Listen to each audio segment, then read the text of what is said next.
Olá, eu sou Cíntia Dalvesco, gerente de marketing da Stara, e nós estamos aqui hoje por um motivo muito especial. Nós estamos lançando o Papo Positivo, o podcast da Stara, mais um meio de comunicação para você conhecer um pouquinho mais da nossa história e também contar histórias inspiradoras que estão conectadas com a nossa marca.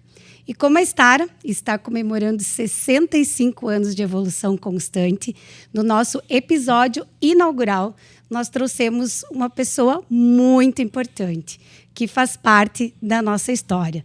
E não podia ser ninguém menos para inaugurar esse projeto tão legal, o senhor Gilson, nosso presidente do conselho, sócio proprietário da Stara, e uma pessoa que ajudou a construir essa marca de uma maneira muito forte e consistente. Seja muito bem-vindo, seu Gilson. É um prazer muito grande ter o senhor aqui conosco. Obrigado, Cíntia. Fico feliz por ser o primeiro, né, a estar aqui. É uma coisa especial. Fico muito honrado, né, de estar aqui no Papo Positivo, e tomara que o papo seja positivo realmente, né? Vai depender só de ti. Vai ser muito positivo, né? Muitas histórias para a gente compartilhar aqui. E antes de nós entrarmos, né, nessa comemoração dos 65 anos da Stara, nossa querida Stara, seu Gilson, nós queríamos que o senhor contasse um pouquinho como começou a sua jornada, quais são as suas raízes.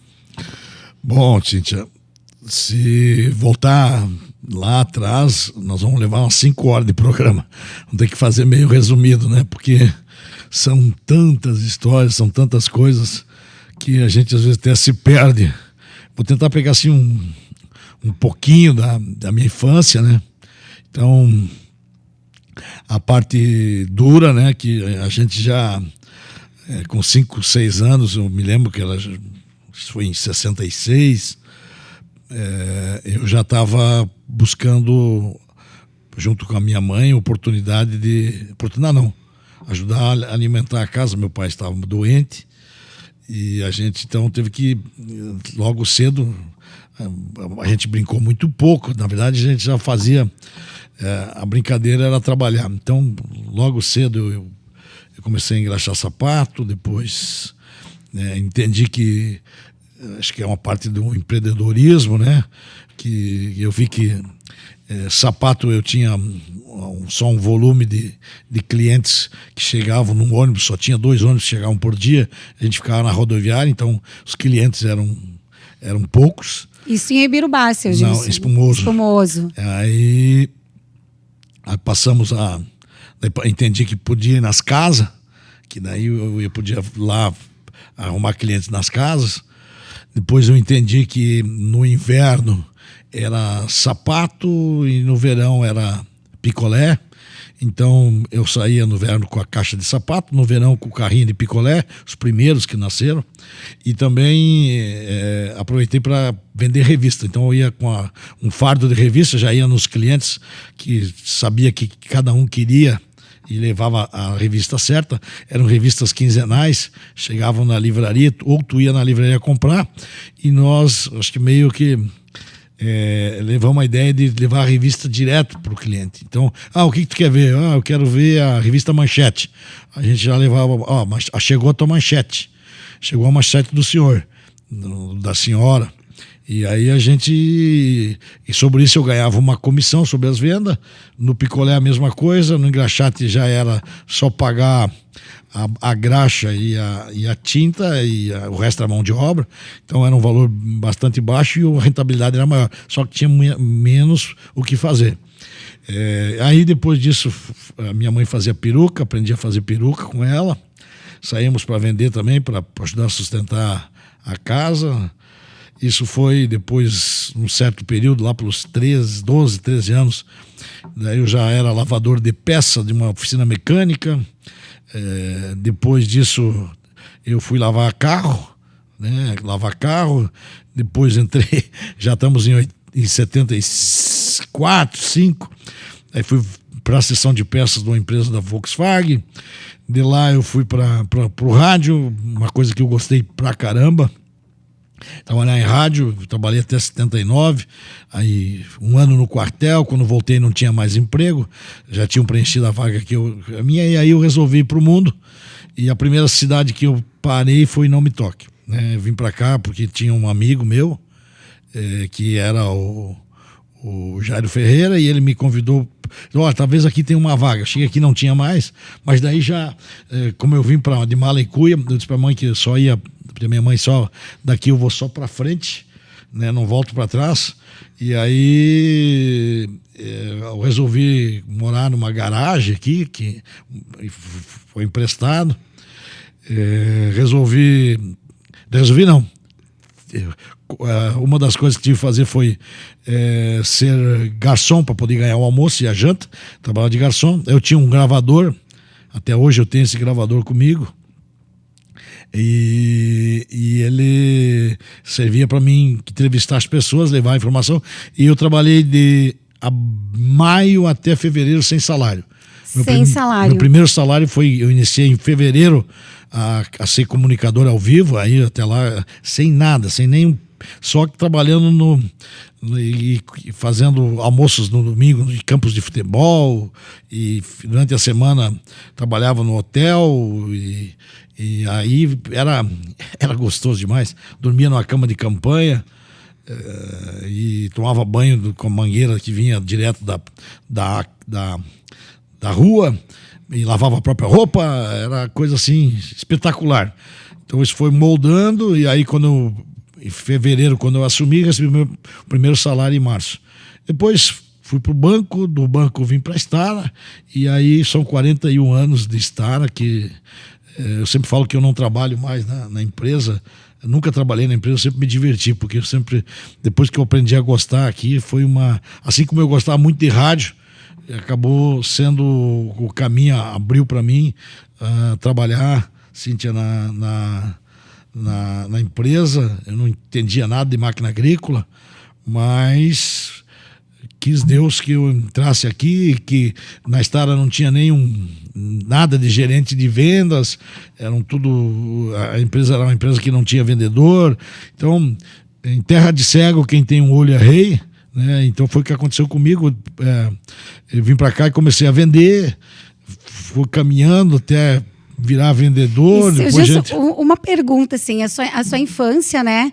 Hoje talvez naquela época nem se usava o termo empreendedor, mas era um empreendedor nato, diversificando o negócio, fazendo várias ações, pensando em sazonalidade, e todos aqueles desafios, as tarefas que o senhor naquele momento enfrentou, contribuíram na sua jornada depois de um profissional já trabalhando, seja na rádio ou entrando na Stara mesmo. As coisas que acontecem lá na nossa juventude, elas trazem esses ensinamentos para os desafios que a gente vai ter lá na frente?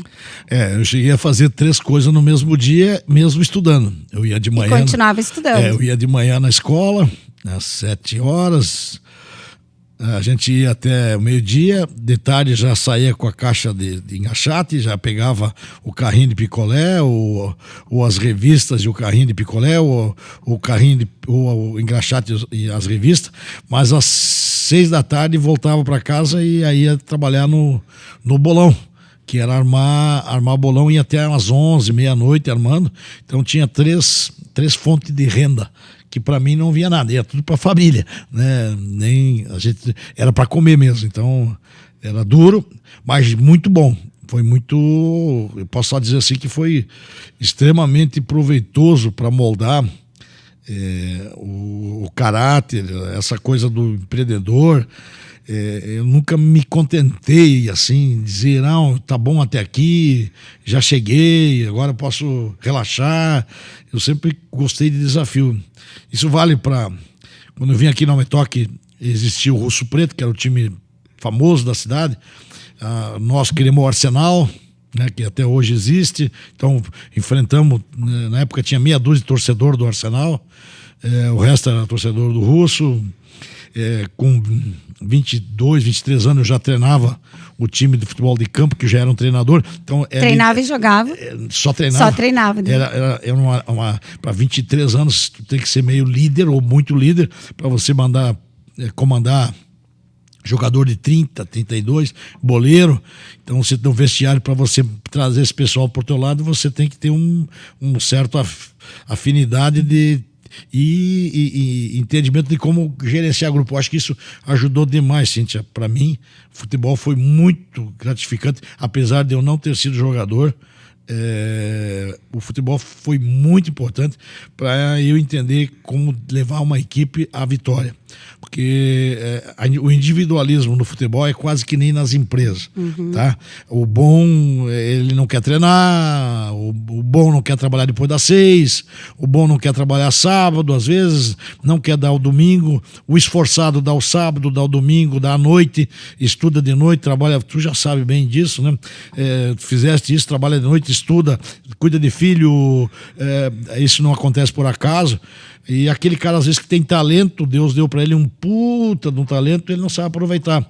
Fica ali na manha, na moleza, não se dedica. Então, fazer isso no futebol, fazer com que o talento e o esforçado, um depende do outro, e aquele que tem energia, garra, ele carregue, faça com que o talentoso também corra atrás da bola, não queira só bola no pé, fazia com que a gente foi muito longe no campeonato na época. Nós ganhamos um campeonato inédito. Então eu acho que essa liderança veio desde o colégio, porque a gente também era de novo tu ia no colégio que era, a minha mãe sempre lutou para mim estudar em colégio particular. Então ela era merendeira para mim poder estudar no colégio particular. E lá tu era um chinelão, tu ia de chinelo de dedo para aula, o pessoal ia de tênis. Eu nunca tive um quichute, né? Sempre sonhei ter um quichute, nunca tive. E aí tu ia jogar, os caras não te botavam no time, que tu não tinha nem tênis, né? Aí eu fazia o time dos renegados. Vamos fazer o time dos renegados contra os bundinha. Tá? Aqueles lá são os filhos de papai, tatati, tatatá. Vamos dar-lhe pau nos caras e vamos ganhar o jogo. E aí a gente ia pro jogo, fazer estratégia, aquele lá tu marca que é o melhor, não deixa ele pegar na bola, se ele for no banheiro tu vai junto, tá? Não deixa ele pegar na bola, acompanhe ele, né? E aí às vezes o cara que jogava muito ficava puto, né, porque o cara encostava nele, não deixava pegar a bola. Às vezes só sabia correr, um matugo, como ele diz, né? Corria e se a bola caísse no pé dele, ele não sabia o que fazer, mas correr atrás do outro cara que era bom, ele sabia correr. Não deixa, é que nem aquele jogo americano, o futebol americano. Sim. Não deixa a bola chegar no cara. Forma uma barreira lá para impedir que vá. Não deixa a bola chegar no cara. Então era isso que nós fazíamos e acabava muitas vezes ganhando. Eu acho que tudo vai moldando essa coisa, vai moldando, né? Tive momentos duros, né? Quando eu lavava peça, a gente ficava com os dedos cheios de graxa, assim, né? E a professora mandava mostrar os dedos e aí tirava, tipo, esse aqui é o sujismundo, não se lava direito, as mãos sujas, isso não pode ser. Só que tudo isso tu podia levar lá, eu sou um coitadinho, me fizeram um bullying, bibibi, chorar. E eu vejo que isso foi alimento. A casca endureceu mais. Não é por qualquer coisinha que a gente vai se acadelar. São sempre dois caminhos, né? De escolher o vitimismo e ficar ali na inércia, ou escolher usar isso como uma energia, um combustível para agir e sair daquela situação que está incômoda, né? Exatamente. E a sua história é uma história linda e nos mostra muito essa superação, né? Desde muito, muito jovem, desde muito criança. E a gente voltando um pouquinho, né, seu Gilson? Saiu de Birubá, então, com o sonho de vir para Nometóque ser radialista, que era, né? Eu queria que o senhor contasse um pouquinho disso, porque o senhor treinava, fazia gravações. Como é que era sonhar, né, esse sonho e quase que na sua cabeça transformar ele em uma realidade antes de acontecer? Às vezes a gente chama o pensamento positivo, criar na nossa mente a circunstância, e ela acabou acontecendo, né? É verdade. Eu vou pedir pro Adalvilson pegar minha ferramenta de trabalho da época. Aqui é tudo improvisado, a gente...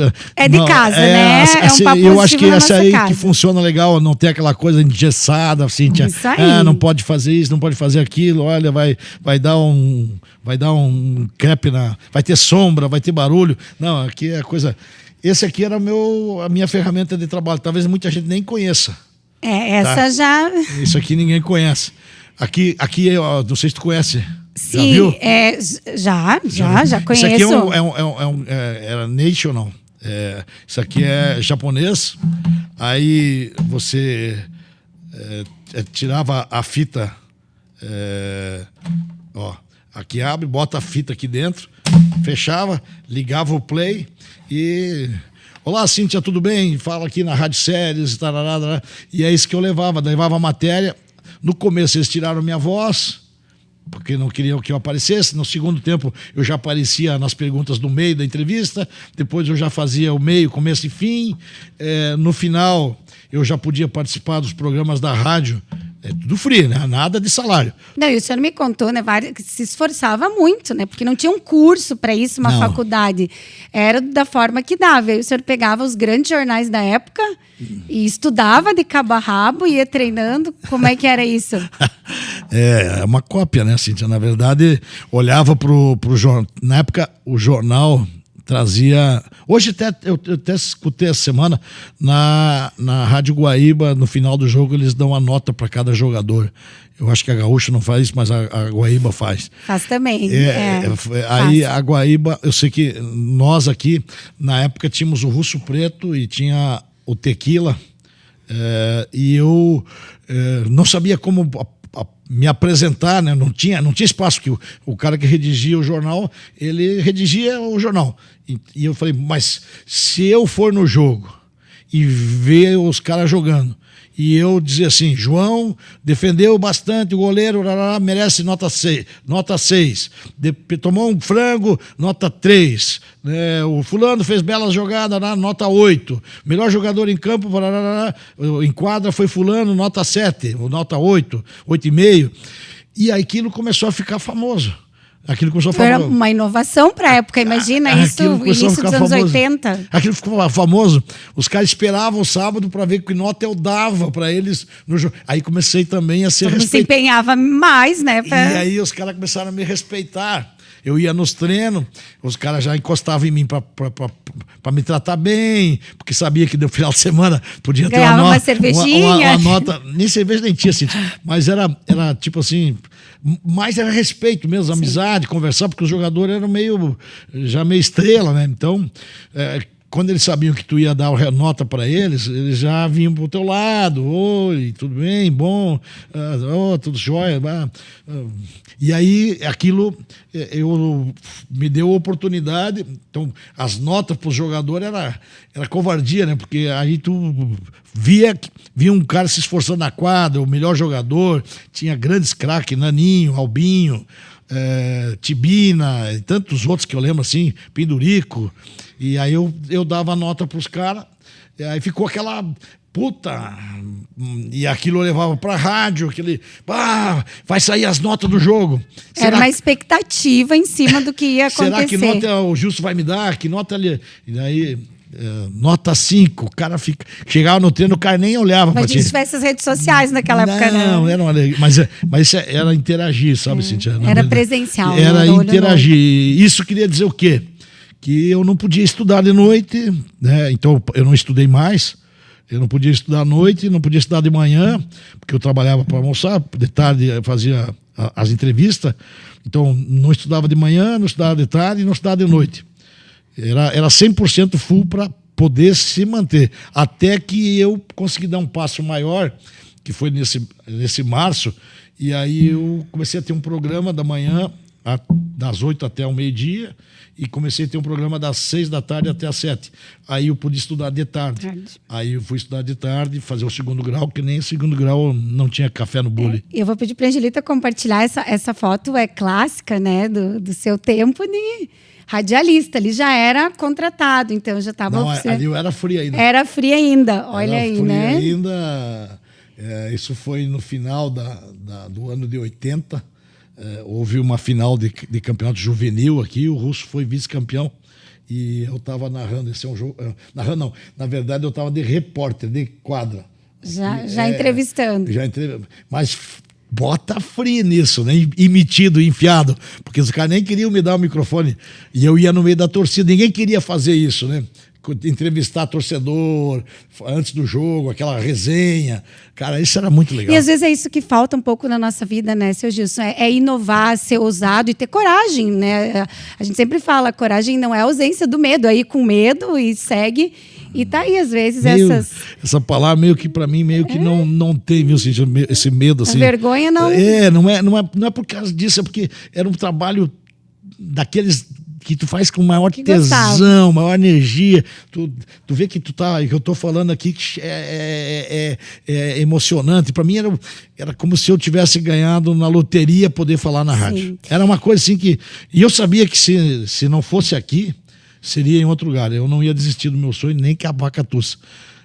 Isso... Só pulei de sonho quando eu comecei aqui, que estava casando. Eu ia perguntar assim, como é que foi? Porque a gente sabe que era a sua paixão, né? Tá aí o brilho no olhar, como o senhor disse, fazendo o que realmente amava e se preparava, né, para ir para grandes centros, tinha o sonho de trabalhar em grandes rádios. E o que mudou? O que foi o fator que vem e dá uma virada de chave nesse sonho? É o amor. O amor. Só podia ser o amor, né? Que mexe comigo, né? Mexe com a minha cabeça e me deixa assim. Foi o amor. Então, comecei a namorar e aquela... Temos fotinho aqui também, olha. Esse é o dia do noivado. Noivado. Olha os gatão que era, né? Molhado dava 60 quilos. Magrinhos, magrinho, né? Molhado 65 quilos, a Suzy uns 50, né? E a gente começou a namorar e aí o meu sogro, muito parceiros, começou a me olhar quanto eu ganhava, qual era a perspectiva, quanto ganhava o melhor locutor, os melhores de Porto Alegre que narravam o jogo ganhavam quanto. Vamos lá. Para sustentar a família, né? Já tava ele estava enxergando lá na frente e eu não estava nem vendo, né? Aí ele dizia, pois tu acha que se você for para Porto Alegre, tu vai ter apartamento para pagar, a Suzy vai continuar estudando, tu vai ter que estudar porque tu não estudou. Quanto tu acha que tu precisa ganhar para ir para lá? Preciso ganhar 20 mil. E quanto ganha o melhor lá? 10 mil. E onde tu vai tirar os outros 10? Ele era muito matemático, né? Ele falou, aprende a sonhar outra coisa. Aprende, dá para te sonhar outra coisa. Então, isso foi difícil, sonhar outra coisa? No princípio, sim, Cíntia. No princípio foi muito duro. Porque eu cheguei aqui sem saber nada. Então, foi muito duro. Conhecer produto, conhecer as pessoas. Tinha também a ideia, tinha-se a ideia de que eu tinha casado com uma mulher rica, que eu ia dar o golpe do baú e outras cositas mais, né? Então era muito complicado. As pessoas normalmente não davam muita bola. Eu acho que isso também foi bom. Tá? Tudo foi bom, porque assim deu para correr meio solo, sem muita gente na garupa. E fomos andando. E fui mudando de sonho. E quando eu comecei ali pelos 85, 86, a Estara começou a deslanchar no Centro-Oeste. Entra na Estara em 84. 13 de agosto de 84. Nós casamos em janeiro, eu entrei na Estara em janeiro de 84, entrei na Estara em metade de 84, agosto. E no início, metade de 95, mais ou menos, eu já estava viajando de caminhão. E tem uma história nesse meio, assim, que eu acho incrível, que é a visão do seu Chico. Tem um teste vocacional no meio de tudo isso, seu Gilson. Tem. Como é que foi essa história? Porque hoje fazer isso, ok, né? Uma coisa mas fácil, né? lá atrás, assim, era quase que impensável. Em 84. Então, o meu sogro falou, eu quero que ele entre pela porta da frente... E é por competência. Também tem esse teste. Tem o teste, também por tem esse favor, teste vocacional lá. Pega a palavra para nós ver. Né, por favor. E aí, eu nem sabia o que era isso. Né, assim, eu fui para lá, para Porto Alegre, de noite, dormi num hotel lá, pago pela empresa. E aí, no outro dia de manhã, fomos para era um instituto de psicologia e fazia já testes para empresas, né? E bueno, isso foi provavelmente a primeira pessoa na história que fez isso, né? Com certeza foi a primeira, né? Com certeza foi a primeira. E olha, ele tá ali original, né? Guardado. Aqui, como é que eu fui? Tem coisas que eu tirei 10, tem coisas que eu tirei 5. E aqui, o final aqui que é bonito, né? Aqui diz o seguinte: ele tem uma satisfatória maturidade no modo de se conduzir, sentindo-se motivado basicamente para atuar no setor que envolva a necessidade de estabelecer contatos interpessoais e dinamismo, não gostando de sentir-se preso ou sob maior pressão. É calmo, acho que isso não é verdade, mas também é calmo e cometido de boas atitudes, integrando-os rapidamente e positivamente ao meio. É dotado intelectualmente, possui também uma boa capacidade de relacionamento, sendo seu aproveitamento mais indicado para atuar na área de vendas, sendo carente, porém, de treinamento e acompanhamento inicial. Então, quase nada assertivo, né? Isso aconteceu em 84, dia que eu não tenho aqui a data, aqui tem a data no final, eu entrei dia 13, isso aqui foi dia 17 de agosto. Logo na... eu entrei dia 13, então foi dia 17. Eu acho que foi na quinta-feira, no início da outra semana. Eu sei que esse é o teste vocacional que sobrou aqui. Então tem a história, né? E isso eu agradeço ao meu sogro, mas mesmo assim eu vim indicado para a área de vendas e não peguei a área de vendas. O pessoal não me botou na área de vendas. Aí depois demorou um tempinho. Teve que gramear um pouco. Teve que demorar um pouquinho aí que eu assumi a área de vendas. Em 85 a história começou a ir para o Centro-Oeste. E essa foto aqui, muito clássica também. De 94 essa foto. Essa foto é de 94, 93 está lá, o caminhão lá era 5,93. Era o caminhão. A gente, para dizer que tinha uma frota maior, tá? A gente botava o ano era eu comprei daí era 1,94, parecia que era 194. Entendi. 5, no caso desse aí era 5,93. Era o caminhão 5 de 93. O quinto veículo de 93. Mas tinha uma frota bonita pra época, né? Tem tinha, fotos, tinha uns 15, uns 18, 14, 15, se não me engano. Mas o importante era vender. Vender, que era mais. Vender, né? Então 5,93, os caras perguntaram, mas esses caras têm 500 caminhão. São fortes, né? E aí... E isso era foi assim que a história desbravou o Brasil, seu E aí, Cíntia, precisava abrir uma filial tinha filial em Dourados, mas não tinha filial no Centro-Oeste e precisava peça. Aí nós abrimos uma filial em Uberlândia. Aí eu comecei a cuidar. Isso poucas pessoas sabem, né? Das filiais que nós tivemos lá atrás, né? Interessante a gente contar isso também. Rio Verde. Não, primeiro foi Dourados. 70 e picos. 85, 86, Uberlândia. Daí fomos perseguidos pela Receita Estadual lá, que queria arrecadar. Na época, acho que era o Nilton Cardoso, o governador. Esses caras queriam arrecadar. Se você descesse o implemento do caminhão para descarregar outro e carregar de volta, eles falavam Pagava. Que você deixou ali, você estava... E era um imposto tinha que ficar. Tinha que pagar o imposto. Então nós acabamos saindo de Uberlândia e fomos para Rio Verde. Depois acabamos fechando as duas filiais, porque foi anos difíceis.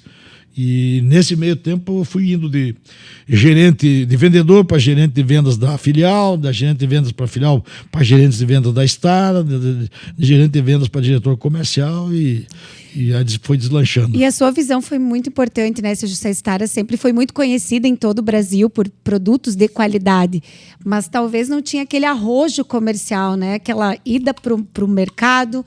E o senhor traz muito isso para a empresa, com essa visão e vivendo muito campo, né? Que era um diferencial muito grande. O senhor participava muito, tanto que conhece clientes no Brasil inteiro aí também, né? Na América.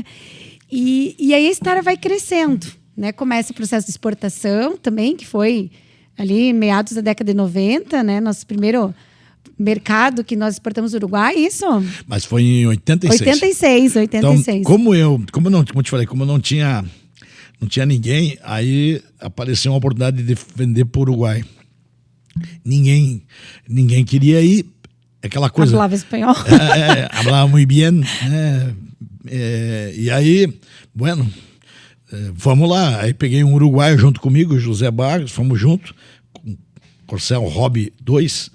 e não sabia falar nada, fomos para lá, conseguimos sair de lá com um pedido de máquina, e aqui na Estara ninguém acreditava que isso poderia ser possível exportar. E aí nós começamos a fazer isso, e aí eu fazia a exportação e o mercado centro-oeste. Aí depois eu assumi a toda a Estara em 88, a parte comercial, e a exportação. E aí começa a montar uma equipe de vendas. A equipe de vendas começa em 85. Os primeiros 2 vendedores foram 85 e depois, 86, nós fomos aumentando a equipe. Nós chegamos, acho que em 88, tínhamos 5, 6. A grande maioria era contratado freelance, né? Que o cara levava 3, 4 empresas da pasta, né? Ganhava comissão apenas. Marca, né? Vendia para várias marcas. Aí eu entendi na época já que não funcionava isso. O vendedor que era contratado, comissionado por 2, 3 fábricas não andava. Que nós tínhamos que fazer um vendedor da linha só da Estara. Para isso nós precisávamos ter um salário fixo, pagar mais comissão e diárias.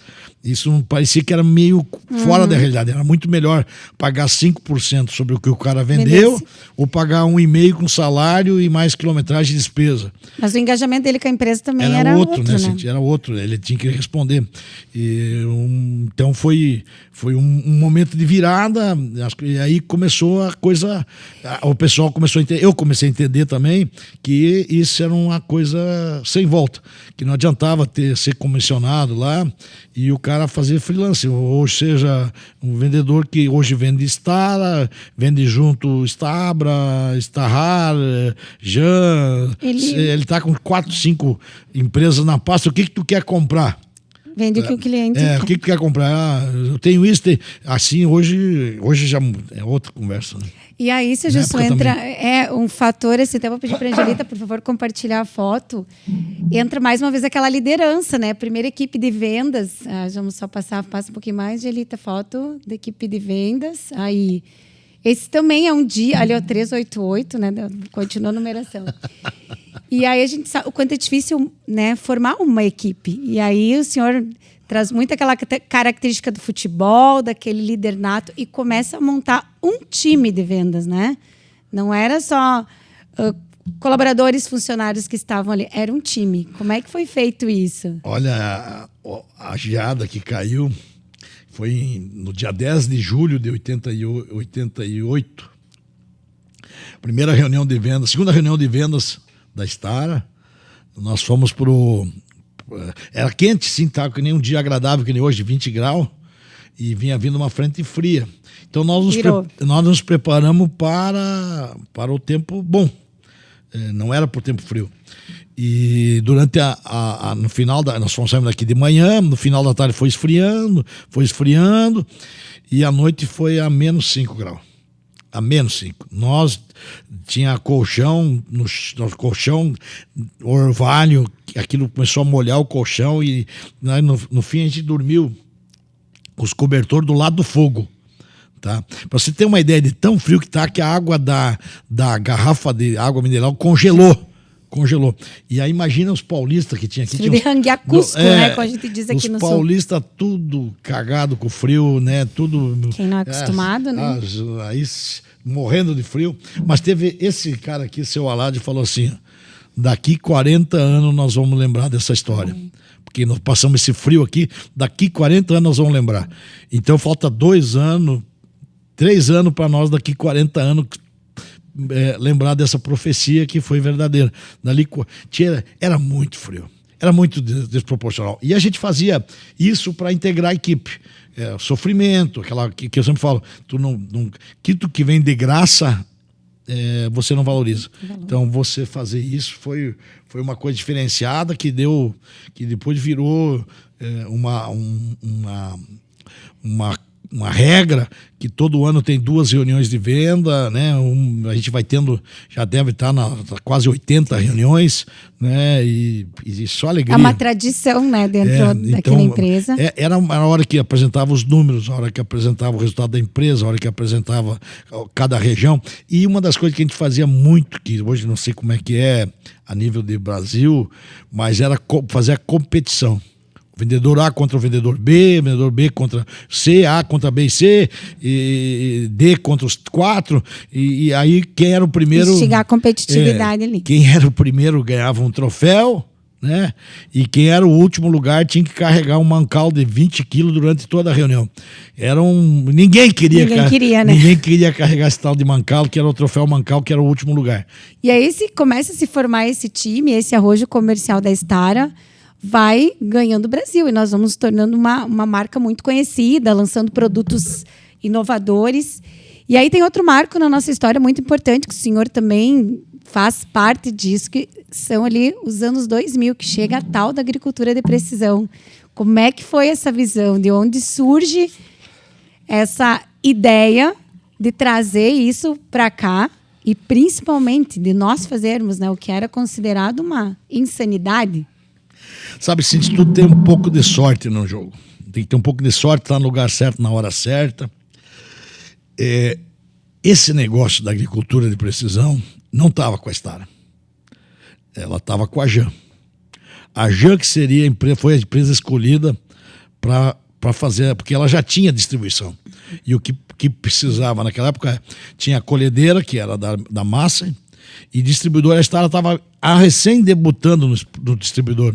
E o distribuidor que funcionava era o distribuidor europeu, que veio ser ofertado para a Jan. E a Jan não quis. E aí o cara, já que estava em Nometoc, ele veio na Stara. E quando ele chegou, nós abraçamos com as 4 mãos, com os braços, com as pernas, deu uma chave de perna nele que não deixou mais sair daqui, e fomos assinar o contrato lá na Europa, e aí passamos a ter nós o know-how, conhecer o know-how desse negócio. Era um negócio incipiente, mas era muito inteligente da parte da gente, tá rimando, estar na frente. Tá? Ser uma empresa que estava se posicionando como uma empresa diferenciada. Não tinha nada de agricultura de precisão no Brasil. A única empresa que tinha alguma coisa era a Massey Ferguson. Não tinha nenhuma colhedeira. Essa colhedeira da Massey Ferguson, ela fazia a colheita e mostrava os mapas, os mapas de colheita. Essa colheitadeira era dinamarquesa, então já vinha com aquele protocolo da Europa. Você fazia o mapa de produtividade. Em cima do mapa de produtividade você tirava as amostras de solo, em cima das amostras de solo você jogava a aplicação mais ou menos adubo por hectare. Isso começou com uma maquininha de 1.500 quilos, hoje temos máquina de 24 toneladas. E eram vários monitores, né, seu Gilson? Não, sem contar assim, que era em inglês e alemão, né? E uma linguagem super técnica. Então era uma dificuldade, realmente, eu lembro, né? Já trabalhava aqui, extremamente gigante. Nós conseguimos trazer tudo isso e principalmente pensar na realidade brasileira, que era totalmente diferente do que a Europa utilizava na época, né? Era e é. Ainda é, né? O que a Europa usa, aqui não tem, a não ser alguma coisa na área de fenação e silagem, o resto aqui no Brasil praticamente não tem espaço, porque aqui são áreas grandes, né? E a tecnologia é diferente. Plantio, por exemplo, de lá não serve nada aqui, né? E aqui não serve nada lá. Então, foi quase que começar do zero, né? Mas a gente enxergava que isso ia ser importante nas universidades, nos colégios agrícolas. Nós íamos falar sobre esse assunto, íamos dar palestra, isso junto levava outras máquinas.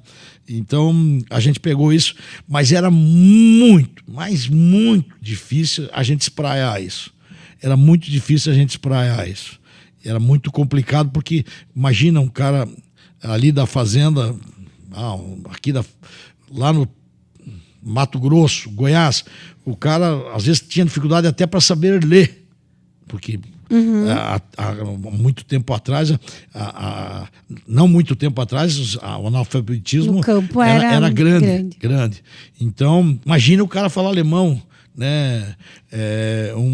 Um paulista falar alemão. Aqui na nossa região ainda tem uns alemão, mas inglês na Stara tinha um cara que falava inglês no meio de 100. E esse cara que sabia inglês vinha para dentro para ajudar a traduzir isso. E só para lembrar, né? Início dos anos 2000, 250, 280 colaboradores na Stara era muito pequena, né? Até 2000. E nós Até 2006, Cíntia, no ano de 2005, nós tínhamos 280 pessoas. Isso aí. Chegamos a 256. Isso. Tá, no ano de 2006. Então, era outra realidade, né? Às vezes o pessoal que está nos escutando, assim, imagina hoje, né? Hoje são 4.500 colaboradores. Então, imagina, muito pouco o nosso universo. E nós ali, né? Metido, buscando e desbravando algo que era inédito, né? Aqui no Brasil, principalmente, muito incipiente, muito começando no mundo. E acreditamos nisso, né? Muito. Acreditamos muito, Cíntia. E aí, junto com esse sonho... Quantos né? minutos tem só para saber? Agora, quantos nós quisermos. Mas quantos minutos nós temos de conversa agora? Alguém sabe? 40. 40. Que tal nós deixar para um próximo podcast o resto? Pode, né? Porque Podemos. o cara 40 minutos nos vendo aqui, não acho que... Do que tu acha? Podemos. Isso não estava combinado, né? Mas assim, nós podemos fazer vários, né? Nós vamos depois dividindo em tempos menores. Eu acho que dá para nós dar uma descansada na tela e voltar. O que tu acha? Pode ser, vamos fazer um breakzinho, então. Não, voltamos. Um break grande. Nós voltamos no próximo episódio. Né? Esse aqui dá me ser metido, né? Vamos deixar à vontade para o pessoal, né, assistir o próximo. Essa é a liderança aqui. Né? Queira ou não queira, até nisso não estava nada marcado. O pessoal vai se matar dando risada lá em casa, né? O pai, as coisas... Se não tá, o senhor dá um jeito de fazer diferente, né? Mas eu tenho... Mas isso está no DNA da Estara também. Mas eu tenho quase que certeza que a gente pode continuar o assunto aqui e nós vamos ter uma nova... A turma vai querer ver o segundo episódio. Com certeza. Né? Isso aqui, que nem... Como é que é o nome daquelas séries que tem? Nas séries da são séries? Netflix. Isso. Staraflix, tá? Então, o Staraflix volta, né? Então paramos, né? Início dos anos 2000. E voltamos no próximo episódio. Agricultura de precisão. Agricultura de precisão. E reiniciamos por aí no próximo episódio. Um beijo no coração do Gilson. Obrigado você que nos acompanhou até aqui. E fiquem preparados que logo nós voltamos com mais assuntos maravilhosos.